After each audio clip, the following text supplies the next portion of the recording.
오늘 욥기 31장 1절로 23절 말씀을 가지고 욕망의 시대를 살아가는 믿음의 사람, 이런 제목을 가지고 말씀을 상고해 보겠습니다. 먼저 하나님의 말씀을 봉독해 드리겠습니다. 내가 내 눈과 약속하였나니 어찌 처녀에게 주목하랴.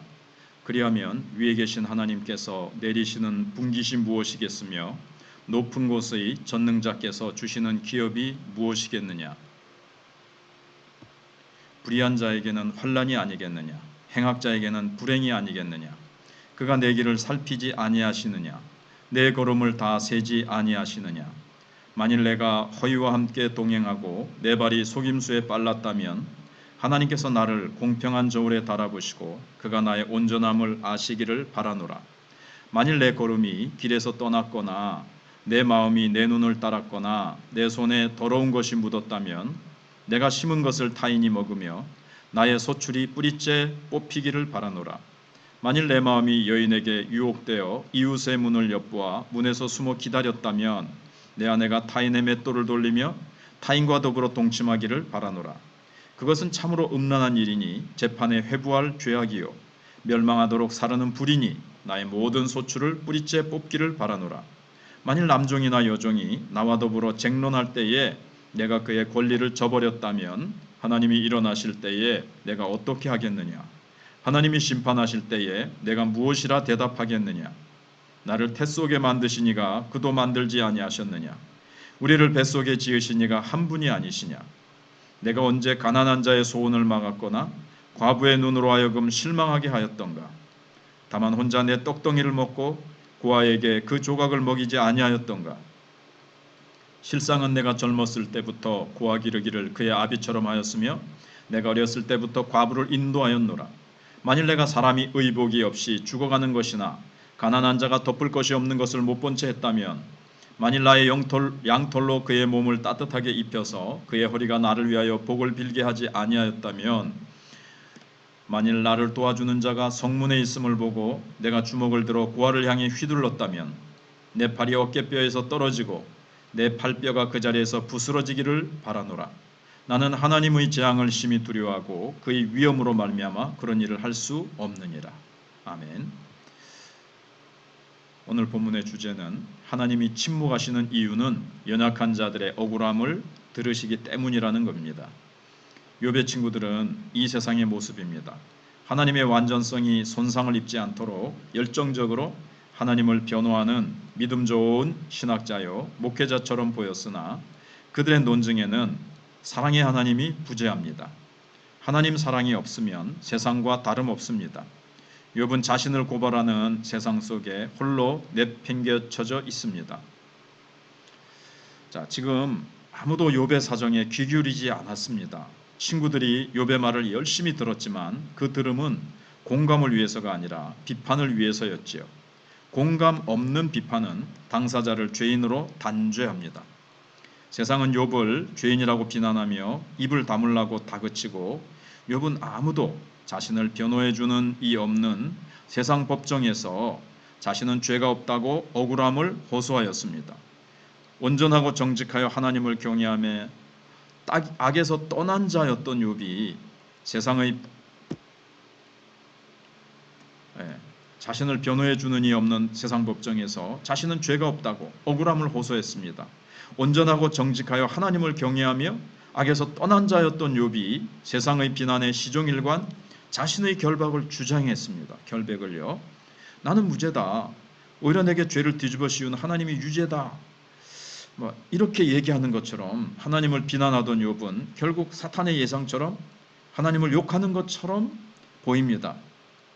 그렇다면 결국 이 시합의 승자는 사탄이고 패자는 하나님일까요? 언뜻 보면 그렇게 보일 수 있다는 거예요. 두 번째 생각할 것은 우리는 이미 무한 욕망의 시대, 욕망이 해방된 시대를 살고 있습니다. 그런 세상에서 믿음을 지키기가 얼마나 어려운지요. 우리의 눈은 눈 깜짝할 사이에 욕망의 대상을 포착합니다. 눈을 감는다고, 눈을 제거한다고 욕망이 사라질까요? 아닙니다. 눈이 문제가 아니라 마음이 문제입니다. 욥은 다른 여인에게 주목하지 않겠다고 눈과 약속을 맺었습니다. 1절입니다. 욕망을 자극하는 눈을 가려고 하지 않고 은밀하게 남의 여인을 탐닉하는 관음증을 저지르지 않았습니다. 8절과 9절입니다. 욕망의 시대에 자신의 온전함을 지켜간다는 것이 얼마나 어려운 일이던가요. 욥은 욕망을 해소하기 위해 음란을 저지르지 않았습니다. 눈으로도 그 욕망을 이렇게 채우려고 하지 않았다는 거죠. 행동은 물론이고요.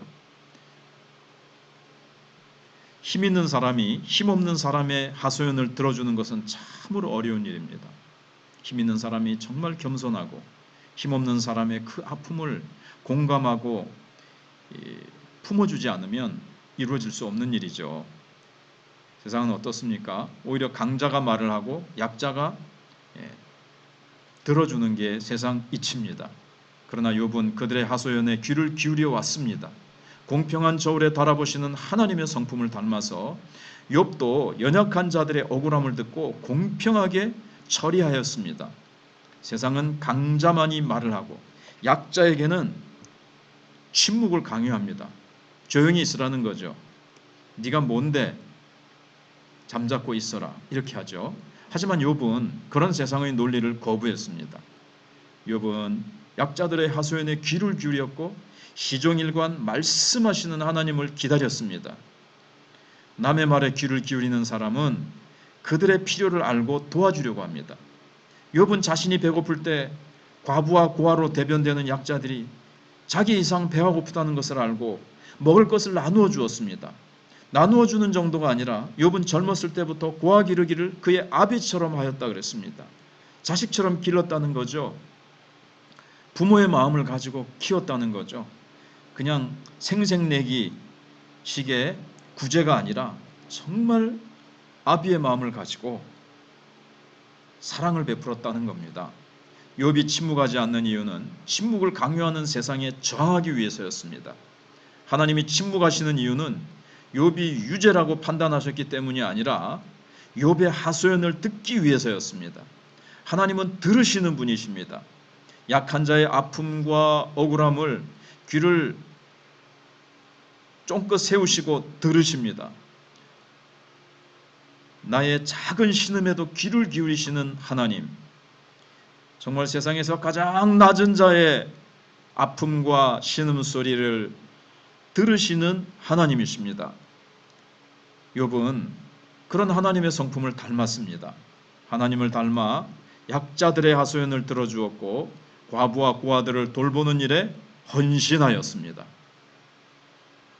우리도 욥처럼 또 우리가 하나님을 닮은 하나님의 자녀로서 이 땅에서 의지할 것 없고 외롭고 힘든 자들을 우리가 돌보고 그들의 말에 귀를 기울여주고 그들의 필요를 채워주는 하나님 닮은 자녀로 사랑의 사람으로 살아가시기를 주님의 이름으로 축복합니다. 아멘.